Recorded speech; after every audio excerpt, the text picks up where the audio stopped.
Hello everyone, study with পুনির চ্যানেলে তোমাদের সবাইকে ওয়েলকাম।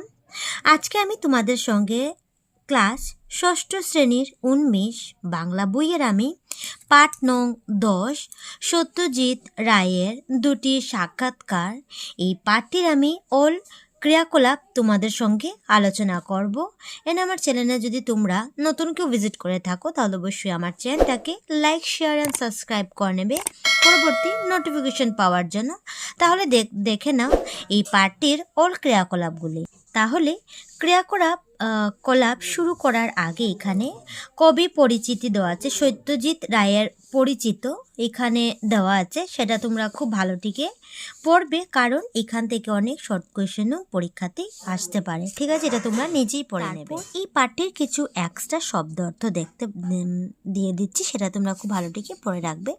দেখতে পাচ্ছ কিছু শব্দ অর্থ হলো যে মজার মিন্স আরামে, অস্বস্তি হয়ে যাবে তোমার অস্বস্তি, অস্বস্তি হয়ে যাবে তোমার অস্বস্তি, বড্ড হয়ে যাবে খুব, হাম বড় হয়ে যাবে নিজেকে বড় ভাবা, অবারিত ধার হয়ে যাবে মুক্ত দরজা, সমীহ হয়ে যাবে সম্মান, ইনস্টিটিউশন শব্দের অর্থ হয়ে যাবে প্রতিষ্ঠান, বেঁচে থাকলে হয়ে যাবে জীবিত থাকলে, আম আটির মিন্স হয়ে যাবে আমের বড়ার, ভ্যাপ হয়ে যাবে তোমার বাসি, জগৎ হয়ে যাবে বিশ্ব, কৃতিত্ব হয়ে যাবে নিপুণতা, অবজ্ঞা হয়ে যাবে অপেক্ষা, আমেজ হয়ে যাবে রেশ, গলার্ধকরণ হয়ে যাবে গিলে ফেলা।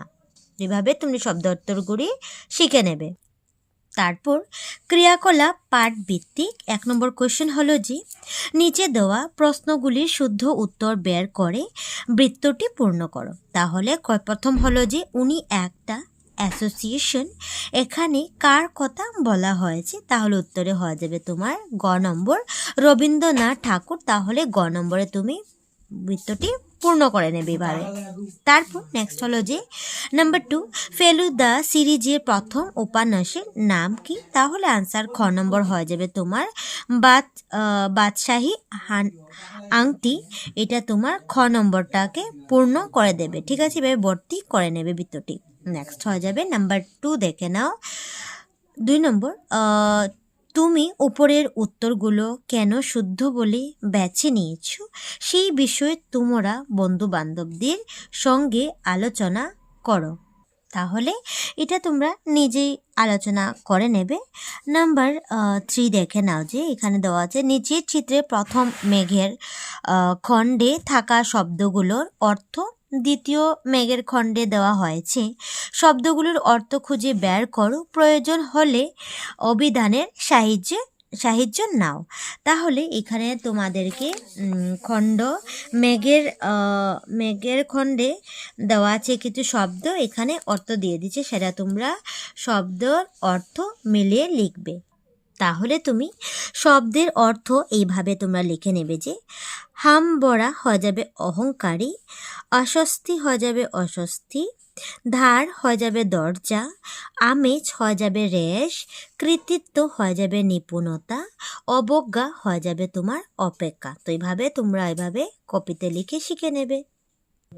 তারপর নেক্সট 4 নম্বর দেওয়া হলো যে নিচে দেওয়া প্রশ্নগুলির উত্তর দাও। তাহলে ক নম্বর প্রশ্ন হলো যে সত্যজিৎ রায়ের অসমাপ্ত চিত্রনাট্যটির নাম কি? তাহলে উত্তরে বলবে আনসার হবে যে সত্যজিৎ রায়ের অসমাপ্ত চিত্রনাট্যটির নাম ছিল দ্য এলিয়েন, যা একটি ভারতীয় আমেরিকান বিজ্ঞান অনুকাহিনী হিসেবে পরিকল্পনা করা হয়েছে। তারপর নেক্সট নাম্বার খ হলো যে সত্যজিৎ রায় কত বছর বয়সে দেবী চিত্রনাট্যটি তৈরি করেন? তাহলে উত্তরে বলবে সত্যজিৎ রায় 33 বছর বয়সে দেবী চিত্রনাট্যটি তৈরি করেন।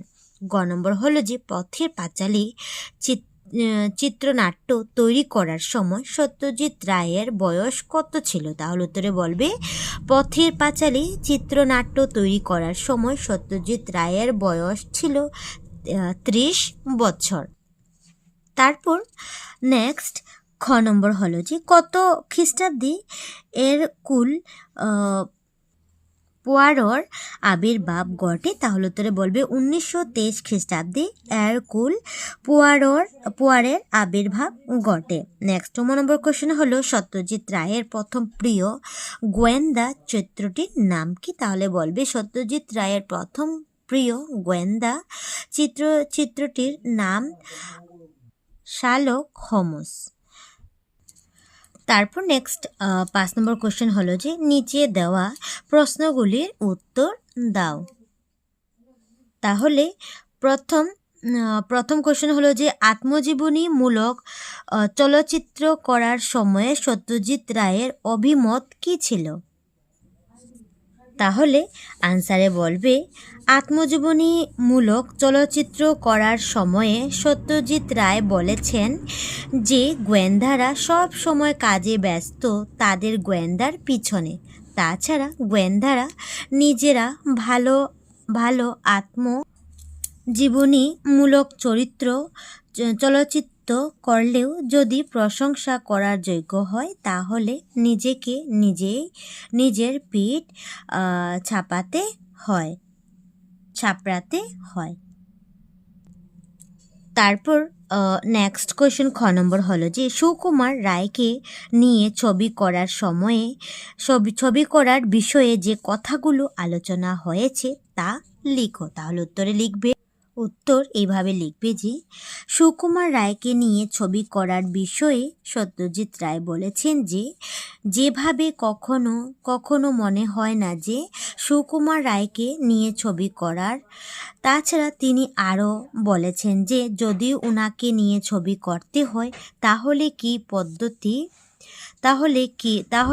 পদ্ধতি নিতে হবে তা নিয়ে তিনি চিন্তিত।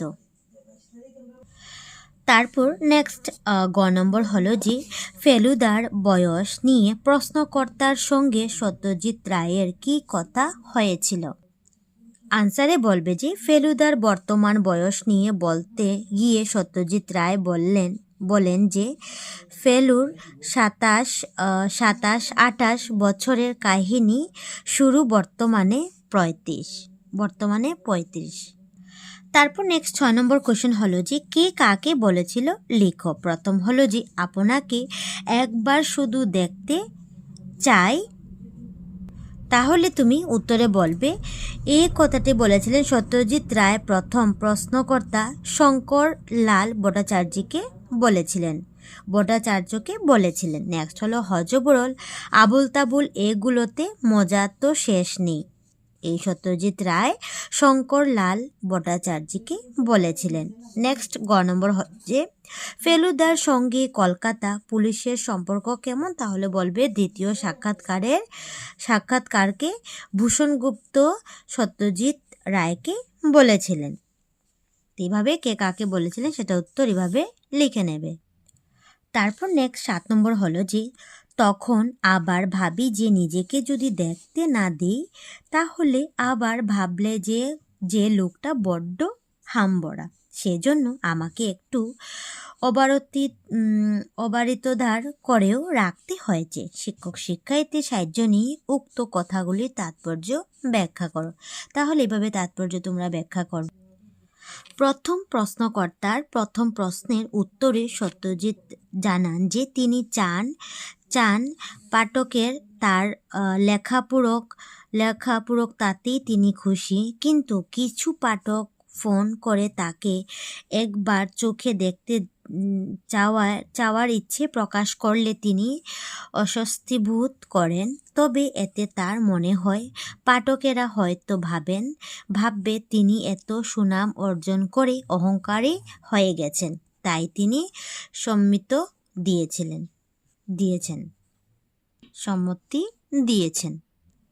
তারপর নেক্সট 9 নম্বর দেওয়া হলো যে উপরে আলোচিত নত্যবিধির নিয়ম অনুসারে নিচে প্রদত্ত শব্দগুলি শুদ্ধ করে লিখো। তাহলে এখানে ধরন তুমি শুদ্ধ করে লিখবে, ধারণ তুমি শুদ্ধ করে লিখবে, ধয়াকারে ধারো মূর্ধন্য লাগিয়ে দেবে, শুদ্ধ হয়ে যাবে। পৌরাণিক এভাবে তোমরা শুদ্ধ করে লিখবে, পৌকারে পৌর মূর্ধন্য স্কেনি আর কনিক পৌরাণিক। কর্ণ শুদ্ধভাবে লিখবে ক মূর্ধন্য নয় কর্ণ হয়ে যাবে। তারপর হয়ে যাবে বিভীষণ। বিভীষণ এভাবে লিখবে, ভরসিকারে বি, ভয়দিগারে বি, মদিনিস্ব আর মদিন এভাবে বিভীষণ লিখবে। নেক্সট হলো স্বর্ণ, দিনতে শয় বয়, মদিন নয়ডার স্বর্ণ এভাবে শুদ্ধ করে লিখবে। মসৃণ এভাবে লিখবে, ম দিনতে শয় রিকারে শ্রী, মদিন মসৃণ। গ্রহণ এভাবে লিখবে, গয়রফলা হওয়ার মদিন গ্রহণ। পূর্ণ, পূর্ণ এভাবে লিখবে, পয়দিগারে পু, মদিন নয়ডা পূর্ণ এভাবে তোমরা লিখে নেবে। নেক্সট হবে 10 নম্বর, ঝুড়িতে থাকা শব্দগুলোর নত্যবিধি অনুসারে বিচার করে নিচের তালিকাটি উপযুক্ত স্থানে বসাও। তাহলে